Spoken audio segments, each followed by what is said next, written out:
MassBike in 2020 has been way too active. But there's one thing that I would be remiss if we didn't talk about, which is teaching kids how to ride bikes. It's probably one of my most favoriteest things that we do at the organization. So Adi Philson from the city of Cambridge, who's the mobility and education coordinator. Let's talk a little bit about some of the work that we do together. So welcome, Adi. Cool. Hi, thank you, Galen.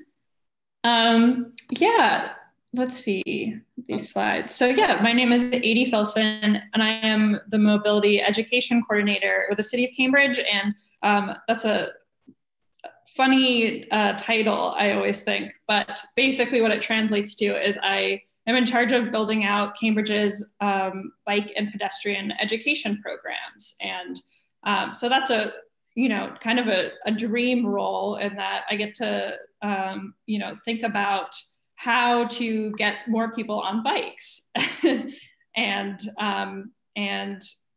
provide education around safety. So during this pandemic, it's been kind of an interesting time in that, we've been limited in the ways that we can interact with people and provide education. But it's really gotten us to think about how we are, what our education programs look like. And so usually every year, we work with all of the sixth graders in Cambridge to do on-bike trainings, and there are four different classes. Usually takes like a week to 2 weeks that we spend at each school, and we work with all of the sixth graders. We have a fleet of 30 bikes, which is really awesome, and we get to go over bike safety, mechanics, and riding skills. And however, this year, because of the pandemic, we couldn't do that. So we pivoted, and we really wanted to still be able to provide education around cycling, especially with the increase in the number of people biking. There's all these, so many more people out on the streets that don't necessarily have that information about rules of the road, about, bike lights. So we were able to adapt our program to run these bike rodeos in October with the help of MassBike. And it was a really cool experience to be able to, with, while still respecting physical distancing guidelines, be able to still work with youth in person. And here you see in the middle, Vivian, the bike mayor, now just recently awarded Bike Mayor of Boston, teaching one of our students how to ride. And yeah, it was a very interesting challenge in terms of, making sure everyone was wearing masks, and,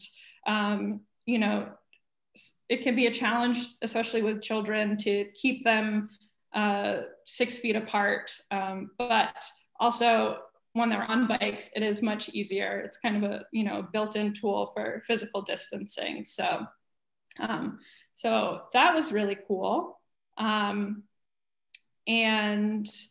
then, Galen, I don't know if you wanted to add anything more to the bike rodeo portion. Well, one thing I will say that I'm so proud of what we were able to do in October, because, we had been scheduled to start our work in April, and we had been on deck to work with the city of Cambridge and all their school systems, and everything pivoted. So MassBike had to become video producers for the first 6 months, which is definitely not our wheelhouse. So we made about a dozen or so videos that got put out throughout the whole Cambridge public school system, which I'm super grateful for, that we were able to hit all the third graders with videos. And then just for the month of October, when the spike was down enough, we got permission to actually get out on bike, which we've been waiting to do since April.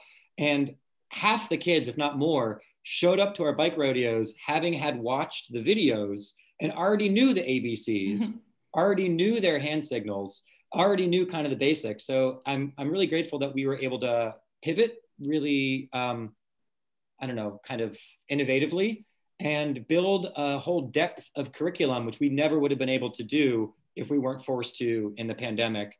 And I see it play out when the kids, they show up already knowing, the basics, and then we can just teach them the on-bike stuff. And it really was a good partnership that we were able to do. So, so thanks for that, because and just you helped put it out to every single kid in the school system. Yeah. So, we actually have all of those bike videos. Like Galen was saying, we did create these virtual curriculums and held, instead of our usual four-day bike workshop with the sixth graders, we changed it into like a 5-day bike week contest where students would watch all of the videos and they'd have an assignment each day that they'd have to complete. And then if they completed all assignments, they were entered into a drawing for a free bike. So that was a really cool experience to get to put on. And also, it was really shocking and so reaffirming to know that so many of these students and their parents had watched the videos. And I don't think that they knew that the rodeos and the videos were connected. So it was really cool having that moment where both of us, both the parents and the students and I kind of figured that out together. So yeah, that worked really well. Awesome. In the 30 seconds that we have you next, can we talk a little bit about the older adult education that we also piloted this year? Sure. So this was actually really interesting in that this was actually a new program that we launched in the pandemic. And the legwork for this program actually began about a year ago. And we were hoping to have launched it this summer, but because of the pandemic, obviously we could not. Where, the city of Cambridge has really been looking for ways to support older adults around cycling. And, there's really not that many programs out there, or not that much information out there.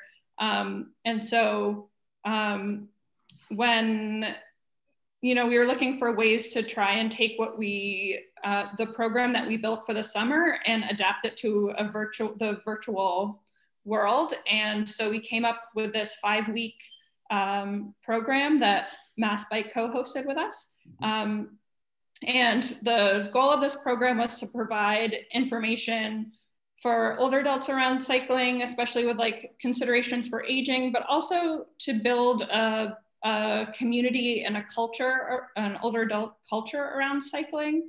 I think a lot of the programming that currently exists out there is just sort of like one-off workshops or, so we wanted to have that really sustained experience. And it was just an amazing experience. And so we put out this feedback survey afterwards, and I think we were getting about, on average, about 20 people participating in each of the workshops. And we got about half of those people to respond. And my favorite is their responses to question number 9, where everyone said that they were either already ride in Cambridge, or the workshops did make an impact on their willingness to ride. So I think that it was a huge success. We got a lot of really good feedback, and something else that we heard back from is that the older adults were really appreciative of the intergenerational experience, which was not something I was expecting to hear. So. Awesome. I'm super grateful we were able to pilot this. This is something I've wanted to do for years and years as well. And we finally got the opportunity with the city of Cambridge. So having you there representing the city makes this all possible. And I'm looking forward to us going out on rides with these folks in the spring, willing, fingers crossed, or whenever we're able to safely. But almost everybody was saying that that's the next real encouragement step. Let's go out on Memorial Drive on Sundays and actually go for rides. This is just tip of the iceberg in terms of the programming that we have designed for older adults that will be coming up over the rest of the winter, and you know, obviously in-person on-bike stuff when we can. Awesome. Adi, thank you so much for the partnerships that you bring. And I look forward to all the rest that we can do for all ages throughout the city of Cambridge and beyond. Yeah, thank you.